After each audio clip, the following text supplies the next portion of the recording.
হরে কৃষ্ণা, আমি Sudevi Sevamayi Devidasi. Welcome to my channel. আপনারা কি শিবের উপাসক?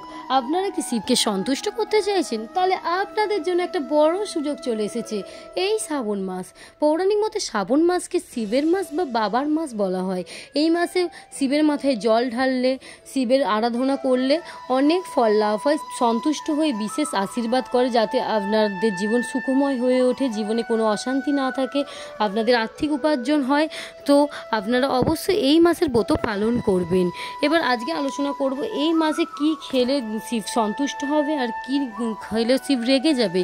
তো আপনারা নিশ্চয়ই জানতে চান কিভাবে সন্তুষ্ট করা যায়, তাহলে এই ভিডিওটা প্রথম থেকে শেষ পর্যন্ত কোনো স্কিপ না করে দেখুন। এরকম নতুন নতুন ধার্মিক ভিডিও পেতে হলে আমার চ্যানেলটা সাবস্ক্রাইব করে দেবেন এবং পাশে থাকা বেল আইকনে ক্লিক করে দেবেন, যাতে আমি যখনই কোনো ভিডিও আপলোড করব সবার প্রথমে আপনাদের কাছে পৌঁছে যায়। কথিত আছে শ্রাবণ মাসে সোমবারে শিবের উপাসকরা পূজা করে এবং শিব তাতে সন্তুষ্ট হয়ে তাদের বিশেষ আশীর্বাদ দেয়। এই শ্রাবণ মাসে মা পার্বতী শিবকে অর্জন করার জন্য কঠোর তপস্যা করেছিল এবং তারপরে এই শ্রাবণ মাসে শিব সন্তুষ্ট হয়ে পার্বতী দেবীকে বিয়ে করেছিল। শিবপুরাণ অনুযায়ী শ্রাবণ মাসে এই 5টি জিনিস আহার করা নিষিদ্ধ।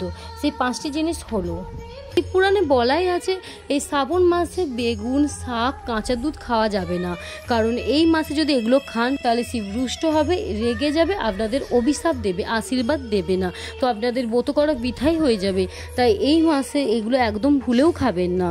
আর তা বৈজ্ঞানিকভাবে বলতে গেলে এগুলোর মধ্যে নানা রকম জীবাণু জন্মায়, কারণ এই মাস বর্ষাকালে হয়। বর্ষাকালে নানা রকম জীবাণুর উদ্ভব হয়, ব্যাকটেরিয়া জন্মায়। তো এগুলোর মধ্যে নানা রকম ব্যাকটেরিয়া থাকে, এগুলো আমাদের শরীরে ঢুকে আমাদের নানা রকম রোগ জ্বালায় ভোগায়, আমাদের ভয়ানক রোগ হতে পারে।